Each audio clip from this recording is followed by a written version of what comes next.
Hello students, welcome to my channel Garvit Coaching Institute. Today the topic of my lecture is frame of reference and inertial and non inertial frames.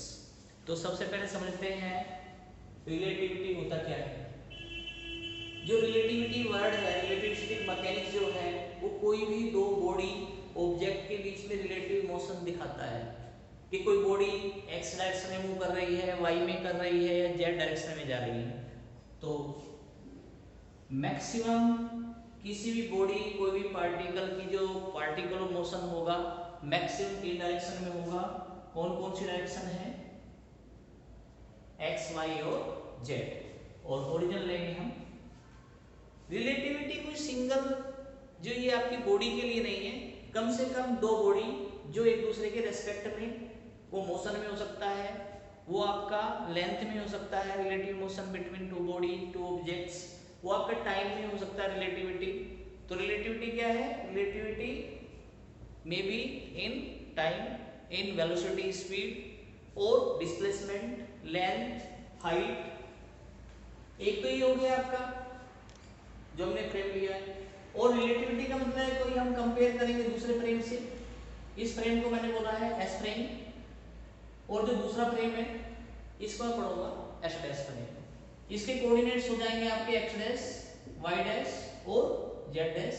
Origin हम लेंगे O dash. या मैं इसको इस type से लिख सकता हूं कि जो आपके एस की कोऑर्डिनेट्स होंगे एक्स, वाई, जेड, और एक कोऑर्डिनेट टाइम का होगा that will be T. Similarly the coordinates of H dash will be X dash, Y dash, Z dash and T dash. तो यहां पे हमने देखा कि रिलेटिविटी क्या होगा? Relativity is the relation between any two object, may be in direction, may be in time, may be in length, may be in position. तो दोनों में जो चेंज है, एक बच्चे की हाइट कम है, दूसरे बच्चे की हाइट ज्यादा है, तो रिलेटिव आपस में किस टाइप से रिलेटिविटी है इनके अंदर? हाइट से, लेंथ से, सेम टाइम में हो सकता है आपका। क्लियर? अब हम आते हैं टॉपिक पे, frame of reference. Frame of reference क्या होता है? अभी अभी हमने जाना कि maximum position of motion of the particle may be 3, may be moving in X direction, particle is moving in Y और जेड। तो किसी भी ऑब्जेक्ट की पोजीशन को डिस्क्राइब करने के लिए एक्स में जा रहा है, वाई में है या जेड में है, हमें एक फ्रेम की जरूरत पड़ती है, ये रिक्वायर्ड होता है। उसे कहते हैं आप फ्रेम ऑफ रेफरेंस। समझ लेते हैं क्लियर? फ्रेम ऑफ रेफरेंस आपने बोला कोई पार्टिकल इस टाइप से मोशन में है, तो कैसे पता चला कि एक्स में है, वाई में है, जेड में है? क्योंकि हमने एक फ्रेम लिया है। फ्रेम जैसे आप देख रहे हैं, ये वाला फ्रेम है जो आपका व्हाइट बोर्ड है, व्हाइट बोर्ड का कॉर्नर देख लीजिए, दैट इज फ्रेम।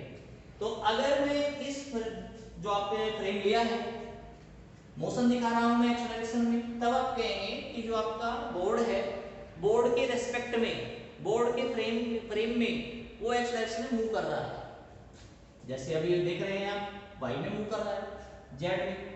तो ये किसके रेस्पेक्ट में जा रहा है? कहां से आपने ऑब्जर्व किया कि एक्स में है, वाई में? Frame of reference. It means a frame is which describe the position or motion of the particle or oblique, or you can say object, maybe in direct x direction, maybe in y direction, maybe in z direction। Clear हो गया? इसे कहते हैं frame of reference, जो किसी particle की या body की पोजीशन को डिस्क्राइब करे, बताए। अब बात आ रही है कि कितने टाइप के फ्रेम ऑफ रेफरेंस होते हैं। जैसे आप जानते हैं there are 2 types of frame of reference. कौन कौन से होते हैं? Number 1 inertial frame.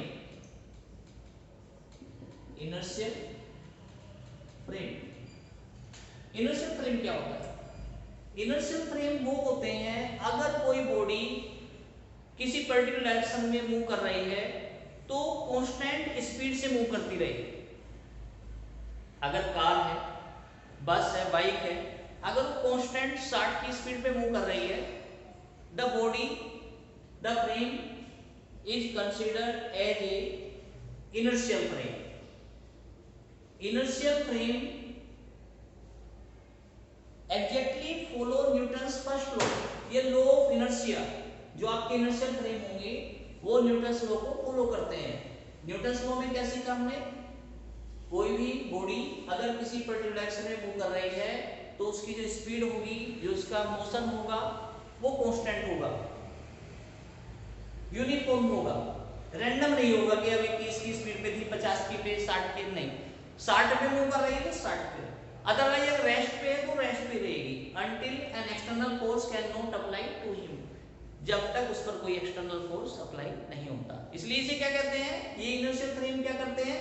ये न्यूटन्स के लॉ को फॉलो करते हैं। सेकंड कौन सा फ्रेम है? Non inertial frame. Non inertial frame में क्या पढ़ते हैं? नॉन इनर्शियल फ्रेम में जो न्यूटन्स लॉ है वो फॉलो नहीं होता है। जो न्यूटन्स फर्स्ट लॉ अभी आप बता रहे थे इनर्शियल में, उसको फॉलो नहीं करता है। It does not valid in inertial frame, non inertial frame. Non inertial frame में कोई बॉडी रैंडम मोशन करती है, अभी स्पीड 50 थी, फिर 40 हो गई, फिर 60 हो गई, तो रैंडम मोशन वाले को कहते हैं आप नॉन इनर्शियल फ्रेम। जो आप रिलेटिविस्टिक मैकेनिक्स में पढ़ रहे हैं, हम इसमें यूनिट में डिस्कस करते हैं टोटल इनर्शियल फ्रेम्स के बारे में, जो कॉन्सेप्ट लेते हैं, जो रिलेटिविटी लेते हैं। कोई भी दो object may be in frame S और in another frame S dash.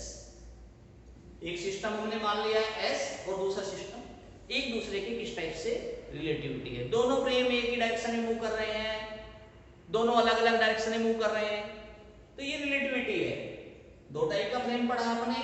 पहले वाला पढ़ा आपने इनर्शियल फ्रेम, इसमें बताया कोई बॉडी या तो रेस्ट में रहेगी या मोशन में रहेगी, लेकिन कंडीशन क्या है? अगर मोशन में है तो उसकी जो स्पीड है वो कांस्टेंट रहेगी, यूनिफॉर्म रहेगी।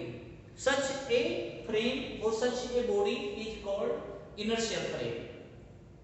एग्जांपल क्या क्या दिया? जैसे अर्थ है, कांस्टेंट वेलोसिटी है, तो इसको कहेंगे आप inertial frame. Non inertial frame बता रहे हैं अगर किसी भी बॉडी का जो मोशन है, जो उसकी स्पीड है, वो रैंडम है। रैंडम मोशन के लिए आप पढ़ते हैं नॉन इनर्शियल कभी। और दोनों में कॉमन क्या था? इन दोनों फ्रेम में एक मेन डिफरेंस क्या बताया? मेन डिफरेंस ये था कि जो इनर्शियल फ्रेम है, क्या लिखते हैं आप? फॉलो न्यूटन्स लॉ, और you can say Newton's first law. और इसमें क्या पढ़ते हैं आप? Does not follow Newton's law. जो नॉन इनर्शियल होते हैं वो न्यूटन्स लॉ को फॉलो नहीं करते हैं, और जो इनर्शियल होते हैं वो न्यूटन्स लॉ को फॉलो करते हैं। कौन सा लॉ है? न्यूटन्स का फर्स्ट लॉ। फर्स्ट लॉ को फॉलो करते हैं और ये नहीं करते। आज के लेक्चर में इतना ही, और नेक्स्ट लेक्चर में हम डिस्कस करेंगे गैलेनियन ट्रांसफॉर्मेशन इक्वेशन। और अगर आपको लेक्चर अच्छा लगा है तो मेरे चैनल को सब्सक्राइब करें, लाइक करें, कमेंट्स करें। Thank you very much.